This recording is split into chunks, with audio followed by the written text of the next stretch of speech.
Salut tout le monde, j'espère que vous allez bien. Aujourd'hui on se retrouve donc pour la review de Survivor Series 2003.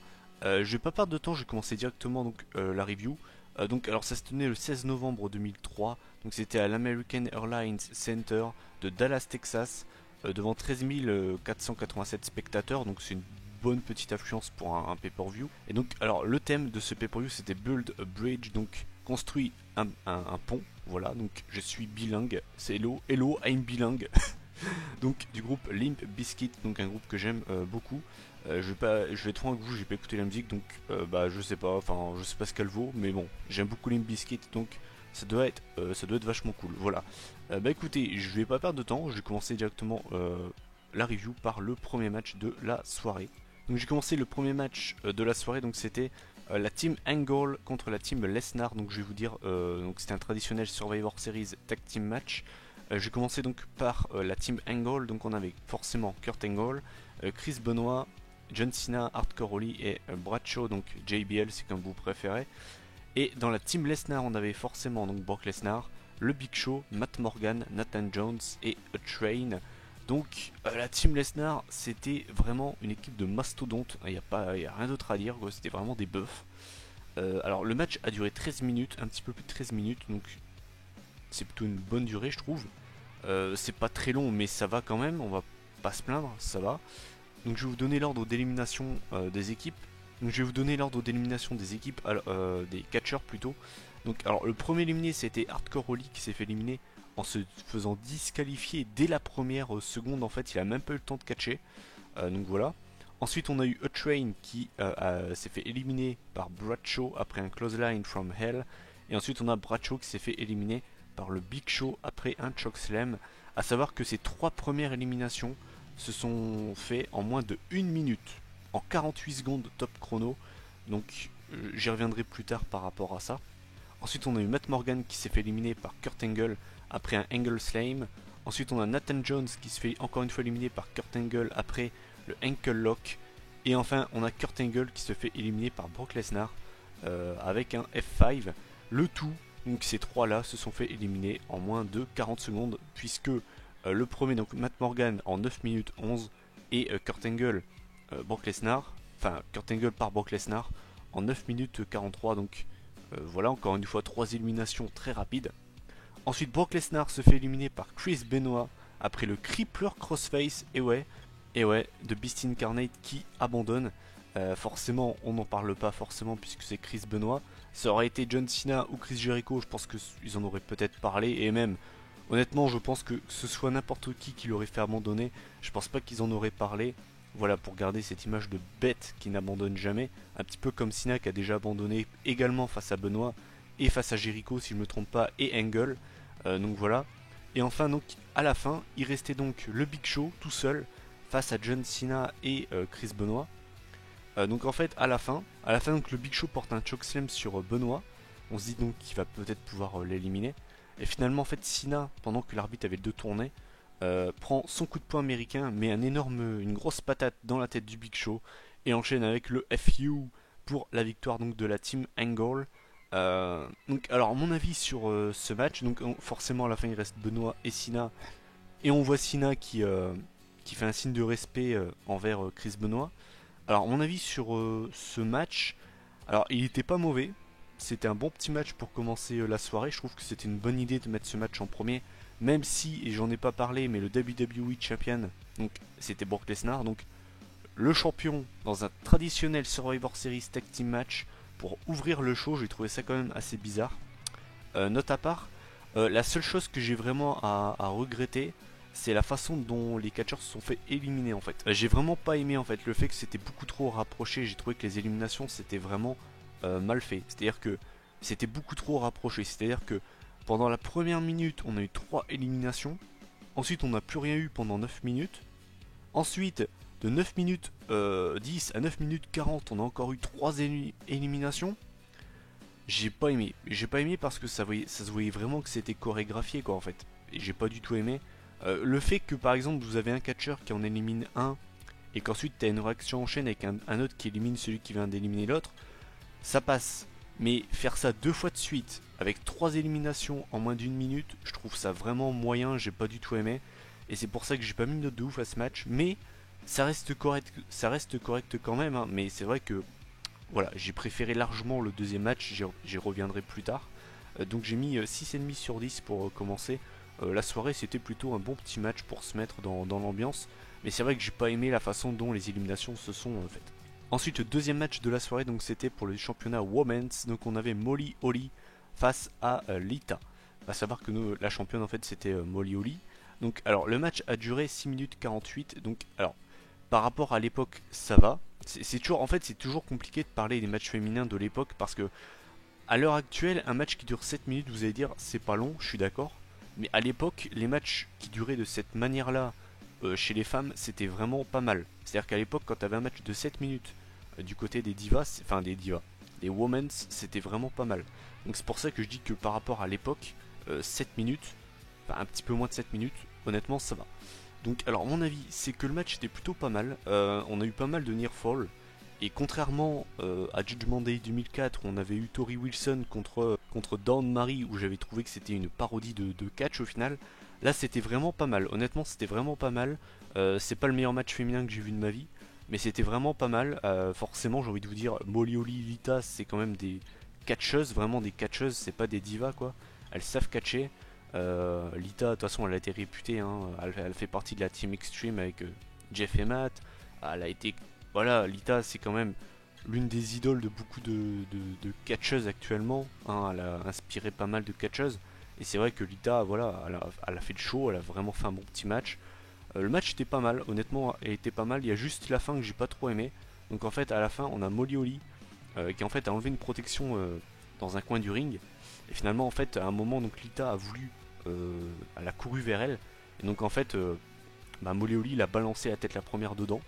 Et ensuite, elle a fait un petit roll-up pour la victoire finale. Donc victoire de Molly Holly qui conserve le titre. Alors honnêtement, la fin, j'aime pas trop. Même si c'est crédible, hein, je veux dire, tu te prends un coin, une protection arrachée en plein dans la gueule. Tu te prends ça par exemple dans l'œil, tout ça. Tu peux être totalement aveuglé ou bien totalement sonné.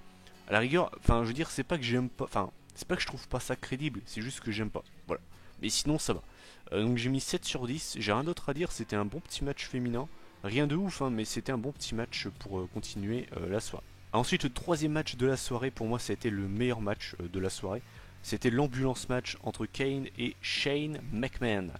Alors, les deux étaient en rivalité en fait, puisque Kane avait porté un Tombstone Piledriver sur Linda McMahon, donc la mère de Shane. Donc c'est plutôt un bon argument pour s'énerver. Hein. Je pense que la rivalité était crédible. Hein. Alors mon avis sur le match, c'est que j'ai adoré. Du début à la fin, j'ai trouvé ce match très bon. C'est un véritable festival de spots. Voilà, c'est simple, je me suis pas ennuyé du début à la fin. Alors le match a duré 13 minutes 30, donc c'est une bonne durée. Vous allez vite comprendre pourquoi en fait j'ai pas mis 10 à ce match.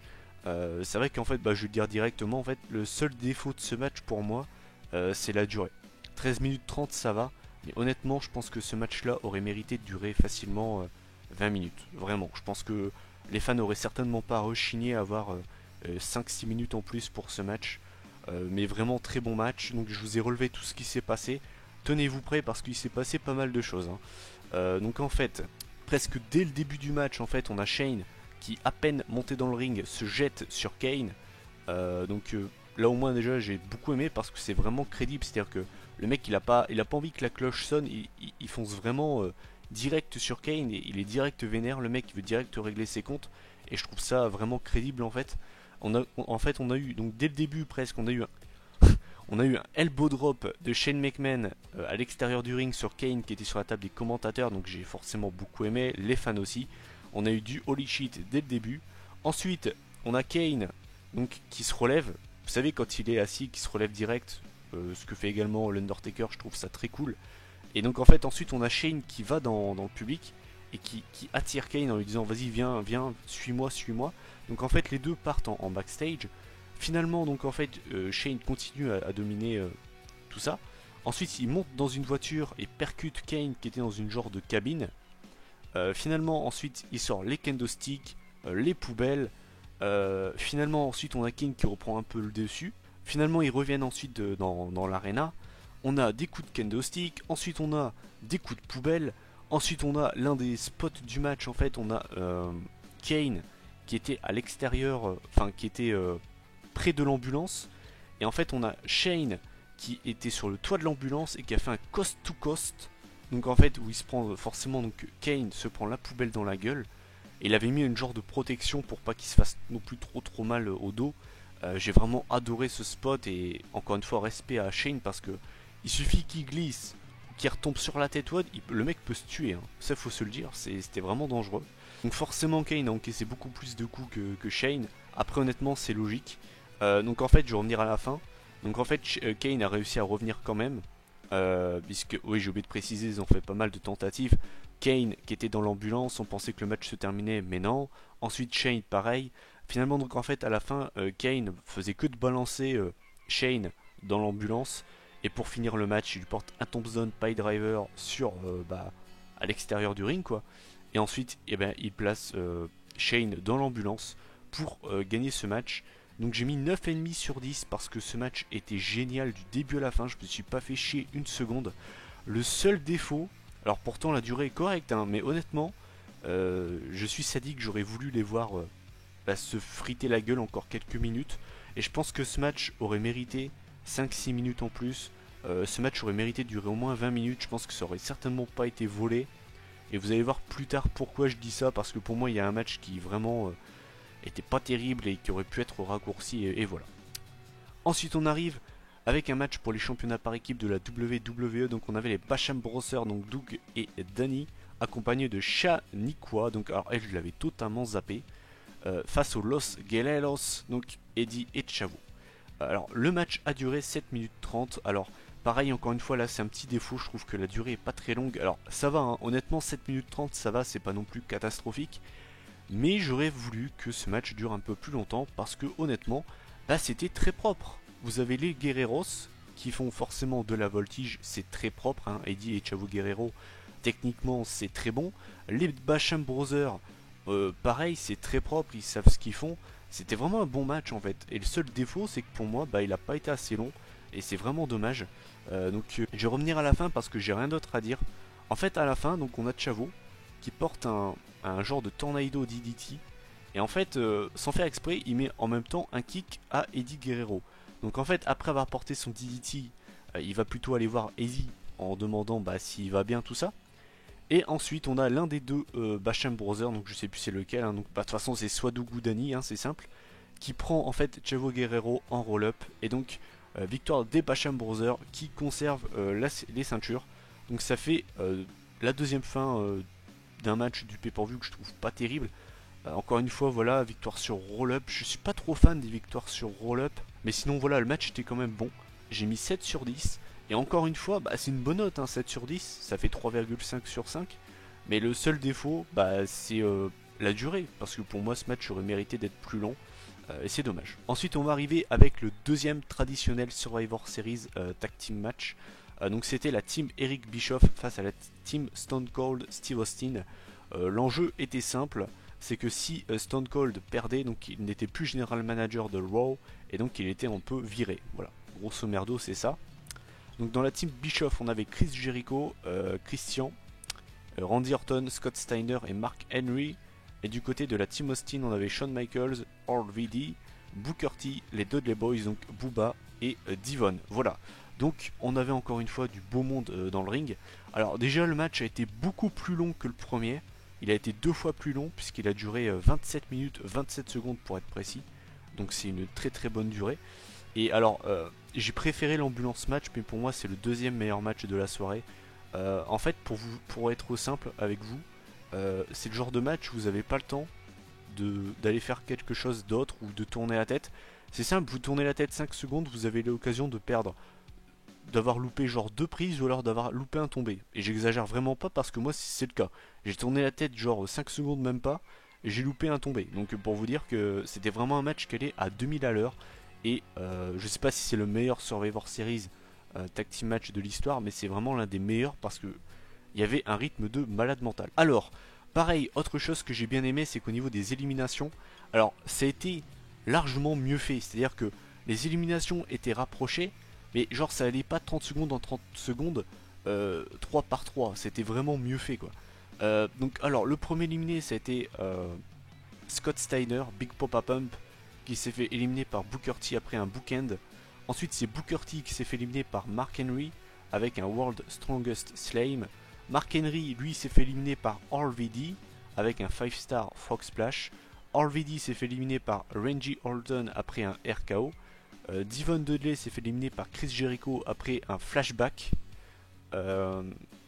Ensuite on a Boo Barrett Dudley qui s'est fait éliminer par Christian après avec justement le Unprettier. Et donc là, c'est simple, à ce moment-là, Shawn Michaels était tout seul à 3v1.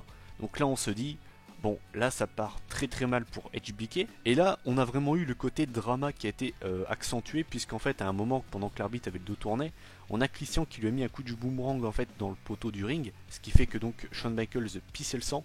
Donc là il y avait vraiment le côté genre drama, genre Shawn Michaels 3v1, en plus de ça il pisse le sang, donc c'était vraiment genre oh mais comment est-ce qu'il va faire pour s'en sortir et tout. Donc finalement il arrive à éliminer Christian avec le Switch In Music. Donc ensuite on a donc Shawn Michaels qui élimine Chris Jericho. Et donc Shawn Michaels se retrouve en 1v1 face à Randy Orton. Donc belle petite finale au passage. Et donc là c'est encore une fois parti en couille, puisqu'en fait on a l'arbitre qui a été mis KO. Alors je crois que c'est Orton qui l'a mis KO. Désolé, hein, j'ai pas de mémoire. Bon, ça c'est pas nouveau, hein, mais voilà. Donc en fait, pendant que l'arbitre était KO, on a Shawn Michaels qui se prépare à porter le Switch In Music. Finalement, Eric Bischoff à l'extérieur du ring intervient et met un kick en fait dans l'abdomen de Shawn Michaels. Donc le Switch In Music n'a pas pu être porté. Donc finalement Stone Cold forcément il va pas se laisser faire, hein. Il monte sur le ring, il botte les fesses de Eric Bischoff, porte un stunner sur Randy Orton. Et donc là on se dit c'est fini, Shawn Michaels il va pouvoir se mettre sur Orton et ça va être fini au final. Pendant ce temps là en fait on a Austin qui se chargeait de dégager Bischoff en backstage, continuait à le frapper dans les backstage. Et en fait, pendant que du coup personne n'était autour du ring, on a Batista qui sort from out of nowhere, donc du public, et qui vient porter la Batista Bomb sur HBK. Finalement ensuite on a Orton qui fait le tomber sur HBK, donc pour la victoire de la team Eric Bischoff. Donc finalement du coup Steve Austin, vous l'avez compris, n'était plus de general manager de Raw et donc devait quitter la compagnie. Donc j'ai trouvé ce match vraiment très très bon, un rythme de fou furieux. Il n'y a pas une seconde de répit pendant ce match et il y a eu pas mal de rebondissements, donc j'ai vraiment adoré ce Survivor Series Tag Team Match. J'ai mis 9 sur 10 parce que pour moi ça frôle vraiment la perfection. C'est vraiment un très bon match, vraiment je vous le conseille si jamais vous l'avez jamais vu. Il n'y a pas une seule seconde de répit, il y a quand même du très beau monde dans le ring. Et vraiment j'ai vraiment pas perdu mon temps en voyant ce match. Ensuite on va déjà arriver avec l'avant-dernier match de la soirée. Donc c'était un Buried Live match entre Mr. McMahon et l'Undertaker. Mr. McMahon, je trouve quand même qu'il s'est accordé beaucoup de matchs et c'est un petit peu dommage, hein, parce que souvent les matchs de Vince McMahon c'est clairement pas ouf, hein. Donc Buried Live match, je vais quand même préciser c'est quoi ce genre de match, hein, pour ceux qui le sauraient peut-être pas. Le but c'est simple, il faut enterrer son adversaire vivant, voilà tout simplement. Donc c'est une très belle stipulation, hein. Alors le match a duré 12 minutes et c'est là que je vous dis que pour moi ce match aurait dû être plus court, parce que honnêtement je me suis fait chier, mais genre bien comme il faut. En fait c'est simple, dès la première droite du match, Vince a pissé le sang. Déjà j'ai trouvé ça un petit peu bizarre quand même. Donc en fait l'Undertaker, en fait grosso merdo, il a dominé presque tout le match. Ensuite donc il a ramené Vince près de l'endroit où il y avait la terre pour enterrer son adversaire. Finalement on a Vince en fait qui lui a jeté de la terre, de la poussière dans la gueule, donc en fait il était aveuglé. Ensuite on a eu le combo low blow, donc Shiro shot comme on pourrait aussi le dire. Ensuite on a eu le coup de pelle de Vince. Donc en fait on a Taker qui tombe dans la tombe MDR, c'était très drôle. En fait ensuite on a Taker qui ramène quand même Vince dans la tombe. Et donc là il se dirige vers le tractopelle, donc on se dit que c'est fini. Et en fait au moment où il allait monter dans la cabine pour ensevelir Vince et pour gagner le match, on a eu une explosion. Donc en fait du coup Taker il a reculé. Et là on voit Kane qui arrive et qui intervient et défonce l'Undertaker, le pousse dans la tombe et se sert du tractopelle pour faire gagner Vince McMahon. J'ai quand même été gentil, j'ai mis 5 sur 10, honnêtement. Vraiment, je me trouve gentil, hein, vraiment. Je me trouve vraiment sympa parce que niveau prise, il n'y en a eu aucune. Technicité, bah zéro. Enfin, après, j'ai envie de vous dire, ça c'est un petit peu bête ce que je veux dire parce on est dans un période de live match et l'intérêt c'est pas forcément de la technicité quoi. On est là pour se foutre sur la gueule et pour enterrer son adversaire. Mais je veux dire par là, c'est que honnêtement, j'ai pas vraiment été diverti. J'ai juste rajouté des points par rapport au fait que Kane intervient à la fin. De toute façon, j'ai envie de vous dire, fallait s'y attendre. Fallait s'y attendre que Vince se fasse aider.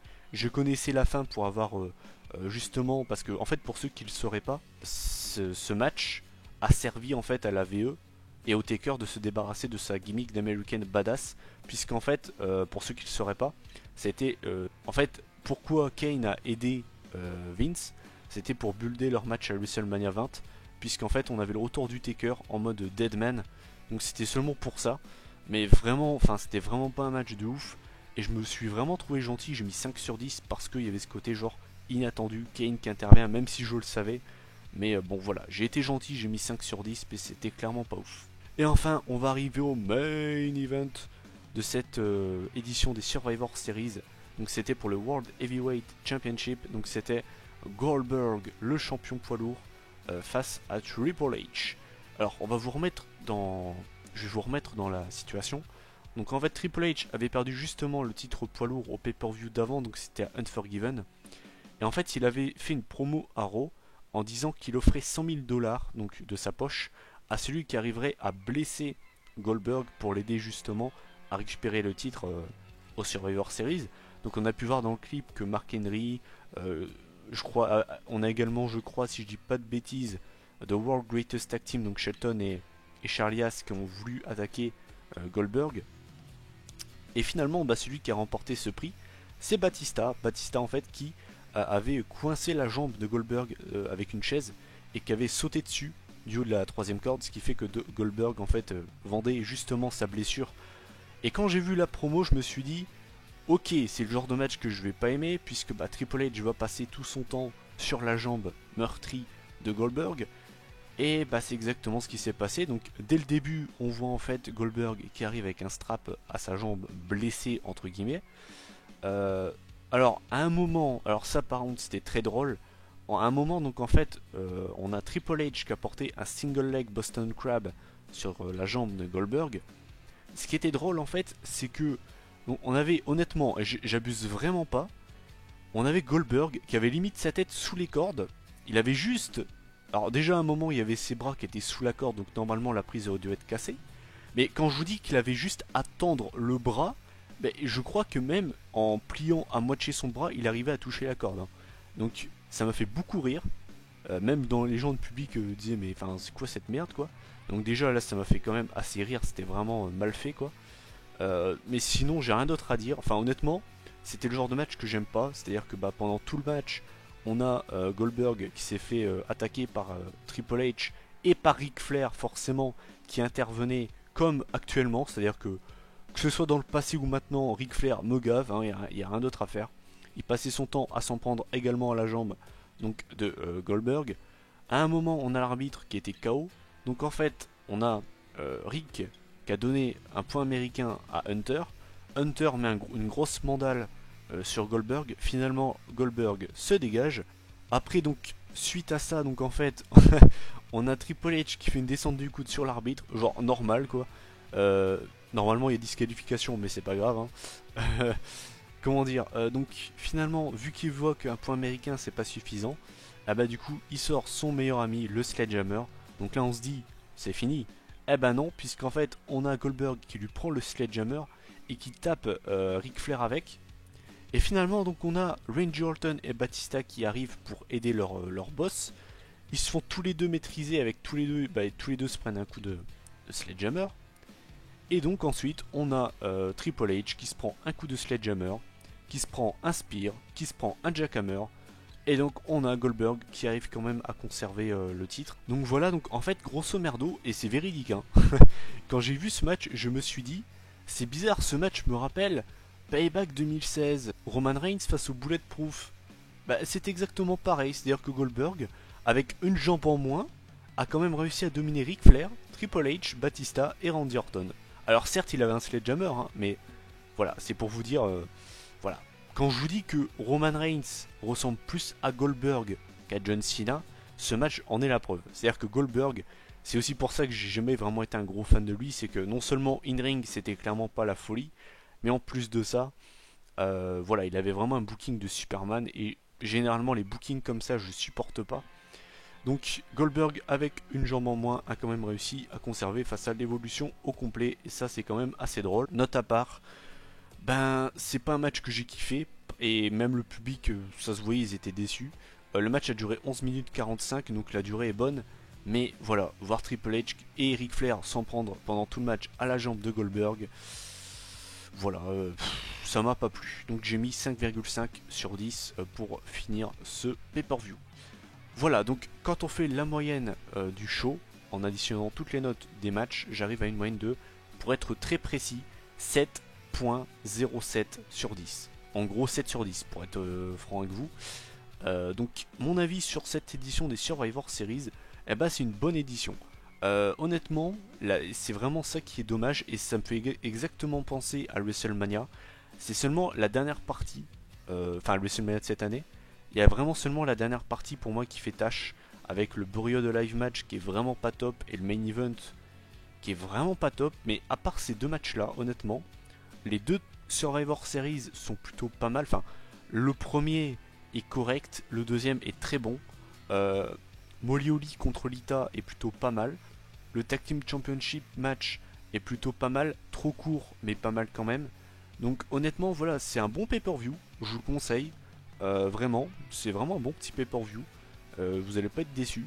Donc pour moi, grosso merdo, pour moi les deux meilleurs matchs de la soirée c'est l'ambulance match et la team Bischoff face à la team Austin.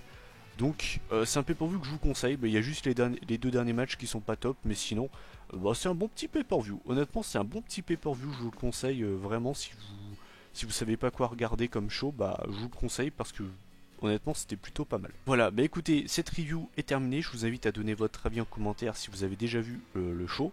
Et puis nous on se retrouve donc pour une prochaine vidéo. Allez, bye tout le monde.